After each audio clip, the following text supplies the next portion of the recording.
ದೇವರು ಪ್ರೀತಿಸುವ ಪ್ರೀತಿಯ ಬಿಗ್ ಜೆ ಟಿ ವಿ ಪ್ರಿಯ ವೀಕ್ಷಕರಿಗೆ ನಮ್ಮ ಕರ್ತನಾದ ಯೇಸು ಕ್ರಿಸ್ತನ ಹೆಸರಿನಲ್ಲಿ ನಿಮ್ಮನ್ನು ವಂದಿಸಿ ಸ್ವಾಗತ ಬಯಸ್ತಿದ್ದೇವೆ. ಬನ್ನಿರಿ, ಇಂದು ನಾವು ಜ್ಞಾನೋಕ್ತಿಗಳು ದ ಬುಕ್ ಆಫ್ ಪ್ರಾವರ್ಬ್ಸ್ 31ನೇ ಅಧ್ಯಾಯದಿಂದ ನಾವು ಅಧ್ಯಯನ ಮಾಡಿಕೊಡೋಣ. ಜ್ಞಾನೋಕ್ತಿಗಳು 31ನೇ ಅಧ್ಯಾಯದಲ್ಲಿ ಗುಣವತಿಯಾದಂಥ ಮಹಿಳೆಯ ಬಗ್ಗೆ 27 ವೈಶಿಷ್ಟ್ಯತೆಗಳು ಅಥವಾ ಗುಣಾತಿಶಯಗಳನ್ನು ನಾವು ನೋಡಿಕೊಳ್ಬೋದು. ಅಂದ ಹಾಗೆ ಅರಸನಾದಂಥ ಲೆಮುವೇಲ್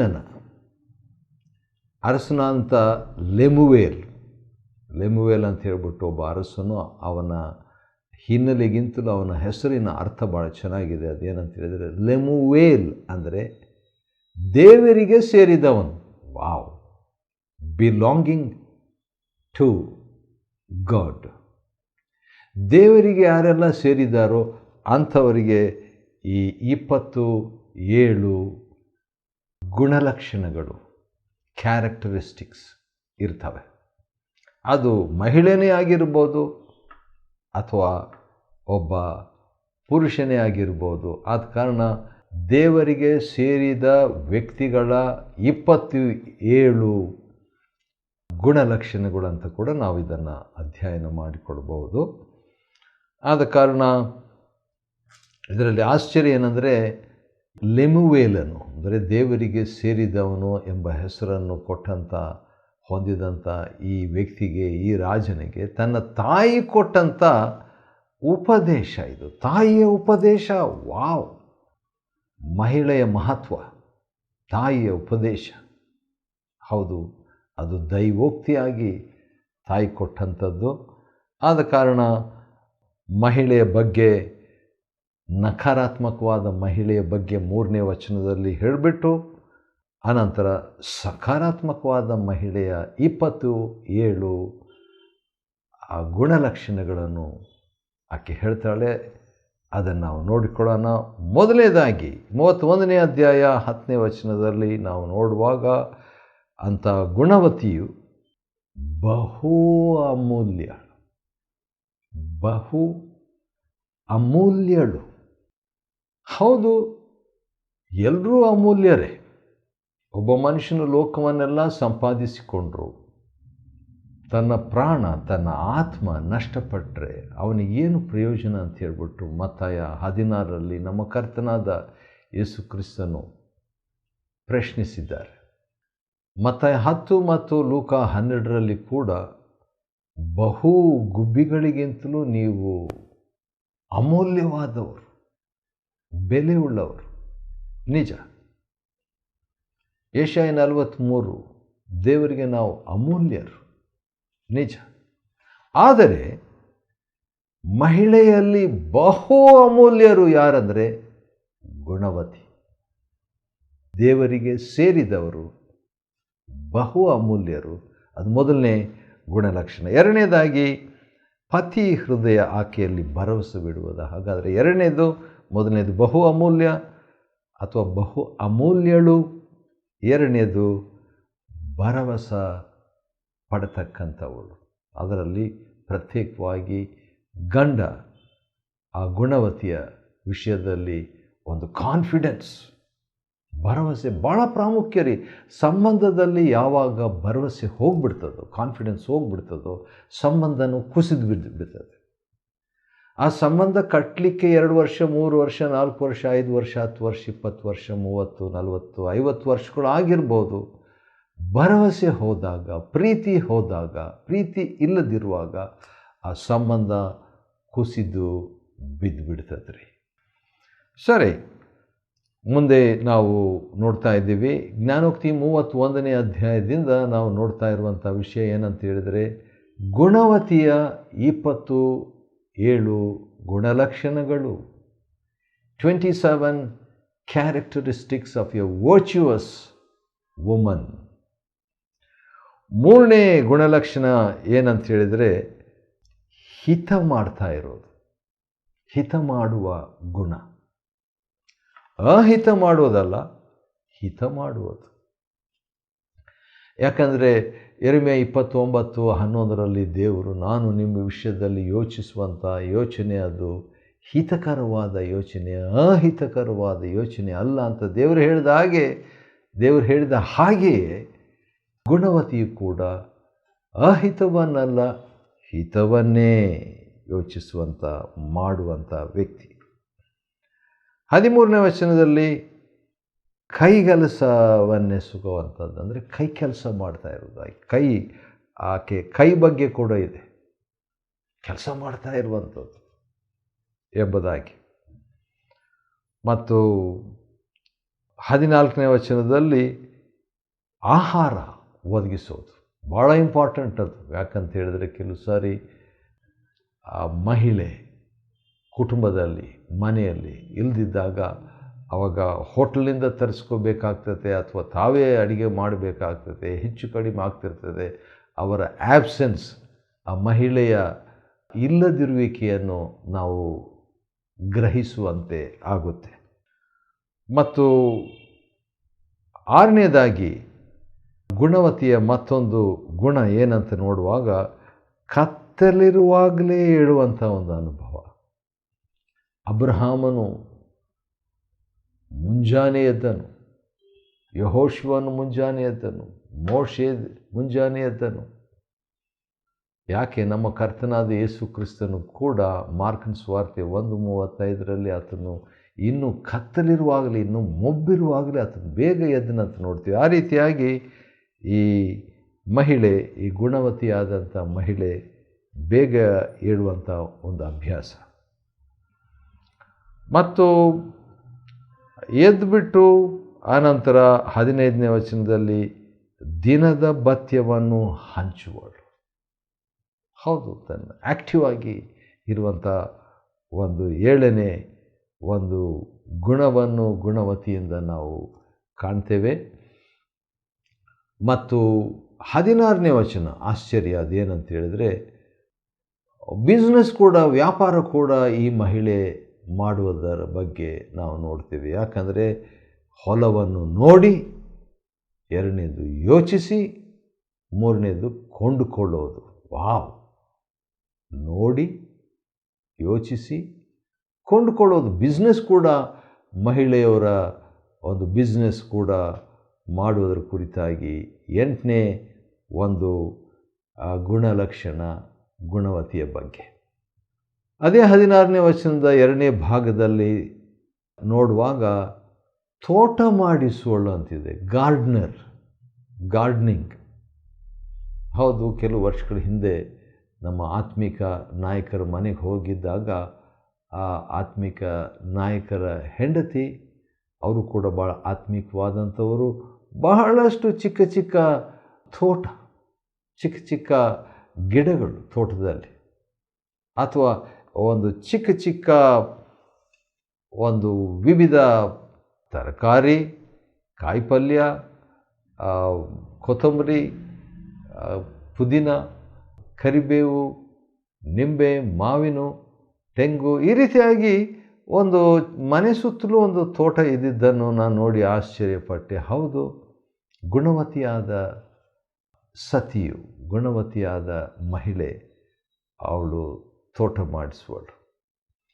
ಮತ್ತು ಅಷ್ಟೇ ಅಲ್ಲ, ತೋಳುಗಳನ್ನು ಶಕ್ತಿಗೊಳಿಸುವಳು ಅಂತ ಹೇಳ್ಬಿಟ್ಟು ನೋಡುವಾಗ ಫಿಟ್ನೆಸ್, 17ನೇ ವಚನ, ಒಳ್ಳೆ ದೇಹವನ್ನು ಚೆನ್ನಾಗಿ ಬಲದಲ್ಲಿ ಇಟ್ಕೊಳ್ಳುವಂಥ ಒಂದು ಸಂಗತಿ, ಅದು ಕೂಡ ಭಾಳ ಪ್ರಾಮುಖ್ಯ. ಯಾಕಂತ ಹೇಳಿದ್ರೆ, ನಾನು ಮೊನ್ನೆ ಯಾರಿಗೂ ಹೇಳ್ತಾ ಇದ್ದೆ, ನಾವು ಅಸ್ವಸ್ಥರಾದರೆ ನಮ್ಮನ್ನು ನಾವೇ ನೋಡ್ಕೊಳ್ಬೇಕು.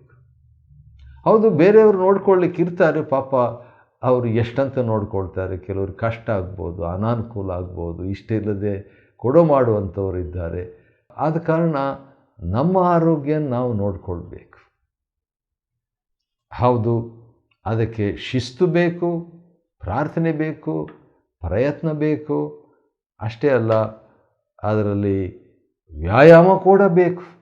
ಇದು ಸ್ವಲ್ಪ ನಾನು ಹೆಚ್ಚಾಗಿ ಸಮಯ ಕೊಡಬೇಕಾದಂಥದ್ದು. ಬೇರೆ ವಿಷಯದಲ್ಲಿ ಸರಿ ಇದ್ದೀನಿ, ಆದರೆ ಈ ವಿಷಯದಲ್ಲಿ, ಈ ಆರೋಗ್ಯದ ವಿಷಯದಲ್ಲಿ, ಅದರಲ್ಲಿ ವ್ಯಾಯಾಮದ ವಿಷಯದಲ್ಲಿ ಶಿಸ್ತು ನನಗೆ ಇನ್ನೂ ಕೂಡ ಹೆಚ್ಚು ಬೇಕಾಗಿದೆ. ಸರಿ, 18ನೇ ವಚನ ಗುಣವತಿಯ ಬಗ್ಗೆ ನಾವು ನೋಡುವಾಗ 27 ಗುಣವತಿಯ 27 ಗುಣಲಕ್ಷಣಗಳನ್ನು, 27 characteristics of A virtuous woman, ಅದರ ಬಗ್ಗೆ ನಾವು ಜ್ಞಾನೋಕ್ತಿ 31ರಿಂದ ಪ್ರಾವರ್ಬ್ಸ್ 31ಇಂದ ನಾವು ನೋಡ್ತಾ ಇದ್ದೇವೆ. ಆಕೆಯ ಬಗ್ಗೆ 18ನೇ ವಚನದಲ್ಲಿ ಇನ್ನೊಂದಿದೆ, ಅದೇನೆಂದರೆ ವಿವೇಚನೆ. ವಾವ್! A.W. ಟೋಸನ್ ಎಂಬ ಭಕ್ತರು ಹೇಳ್ತಾರೆ, ನಮಗೆ ಬೇಕಾದಂಥದ್ದು, ಸಭೆಗೆ ಬೇಕಾಗಿರೋದು ವಿವೇಚನೆ, ಡಿಸರ್ನ್ಮೆಂಟ್. ಆಕೆಗಿತ್ತಂತೆ, ಇದೆ ಅಂತೆ. ಆಕೆಗೆ ಆ ರೀತಿಯಾಗಿ ವಿವೇಚನೆ ಇರುವುದರಿಂದ ಆಕೆಯ ದೀಪವು ರಾತ್ರಿಯೆಲ್ಲ ಆರತು. ಅಂದರೆ ಆಕೆಯ ಆ ವಿವೇಚನೆ ಇರೋದರಿಂದ ಆಕೆ ಬೆಳಕಿನಲ್ಲಿ ಅದು ಅಕ್ಷರಿಕವಾಗಿ ತೆಗೆದುಕೊಳ್ಬೋದು, ರಾತ್ರಿಯೆಲ್ಲ ದೀಪ ಆರದು ಅಂತ ಹೇಳ್ಬಿಟ್ಟು ಅದನ್ನು ಆತ್ಮಿಕವಾಗಿ ಕೂಡ ತೆಗೆದುಕೊಳ್ಬೋದು. ಅದೇನಂತ ಹೇಳಿದ್ರೆ, ವಿವೇಚನೆ ಇರುವಾಗ ನಮಗೆ ಕತ್ತಲೆ ಇರೋದಿಲ್ಲ, ಗಲಿಬಿಲಿ ಇರೋದಿಲ್ಲ. ಸರಿ, ಆಮೇಲೆ 19ನೇ ವಚನದಲ್ಲಿ ಕದರನ್ನು ಹಿಡಿಯುವಳು. ಹಾಗಾದರೆ ಏನೋ ಒಂದು ಮಾಡ್ತಾ ಇರ್ತಾರೆ, ಟೈಮ್ ವೇಸ್ಟ್ ಮಾಡಲ್ಲ. ಯಾಕಂದರೆ ಅದರಿಂದ ಏನಾದರೂ ಒಂದು ಕೆಲಸ ಆಗಲಿ, ಸಾಧನೆ ಆಗಲಿ, ಫಲವಾಗಲಿ ಎಂಬುದಾಗಿ ಥಾಟ್ಫುಲ್, ವಿಚಾರಾತ್ಮಕ. ಮತ್ತು 20ನೇ ವಚನ ನನಗೆ ಹಿಡಿಸಿದೆ. 31ನೇ ಅಧ್ಯಾಯ ಜ್ಞಾನೋಕ್ತಿ 20ನೇ ವಚನದಲ್ಲಿ ನಾವು ನೋಡುವಾಗ ಈ ಗುಣವತಿಯಾದ ಸತಿಯು, ಆಕೆಯ ಇನ್ನೊಂದು ಗುಣಲಕ್ಷಣ ಏನಂದರೆ ಬಡವರಿಗೆ, ದಿಕ್ಕಿಲ್ಲದವರಿಗೆ. ಜ್ಞಾನೋಕ್ತಿಯಲ್ಲಿ ನೋಡ್ರಿ, ಬಹಳಷ್ಟು ಈ ಬಡವರನ್ನು, ದಿಕ್ಕಿಲ್ಲದವರನ್ನು ನೋಡಿಕೊಳ್ಬೇಕು ಎಂಬುದಾಗಿ ಇರುವಂಥ ಒಂದು ಮಾತಿದೆ. ಯಾಕಂದರೆ ದೇವರ ಸೇವಕರಾದಂಥ ಒಬ್ಬ ಆತ್ಮಿಕ ನಾಯಕರು ಹೇಳಿದ್ದು ಬೆಳಗಾಂನಲ್ಲಿ ಇನ್ನೂ ನನ್ನ ಮನಸ್ಸಿನಲ್ಲಿ ಉಳಿದಿದೆ. ಅದೇನಂತ ಹೇಳಿದ್ರೆ, ಉಡುಪಿಯಲ್ಲಿ ಅದನ್ನು ಹೇಳಿದ್ರು. ಅದೇನಂತ ಹೇಳಿದರೆ, ದೇವರಿಗೆ ಕಾಣಿಕೆ ಕೊಟ್ಟರೆ ಅದು ದೇವರಿಗೆ ಕೊಟ್ಟಂಗೆ, ಆದರೆ ಬಡವರಿಗೆ ನಾವು ದಯೆ ತೋರಿಸಿದರೆ ಅದು ದೇವರಿಗೆ ಸಾಲ ಕೊಟ್ಟಂಗೆ. ದೇವರಿಗೆ ಕೊಡೋದು, ದೇವ್ರಿಗೆ ಸಾಲ ಕೊಡೋದು ಎರಡು ವ್ಯತ್ಯಾಸ. ಆಶ್ಚರ್ಯ. ಆದ ಕಾರಣ ಈ ಗುಣವತಿಯಾದಂಥ ಆಕೆ ಬಡವರಿಗೆ, ದಿಕ್ಕಿಲ್ಲದವರಿಗೆ ಆಕೆ ಸಹಾಯ ಮಾಡುವಂಥದ್ದನ್ನು ನಾವು ನೋಡ್ತೇವೆ. ಅನಂತರ 21ನೇ ವಚನದಲ್ಲಿ ಆಕೆಗೆ ಭಯವಿಲ್ಲ ಅಂತೆ.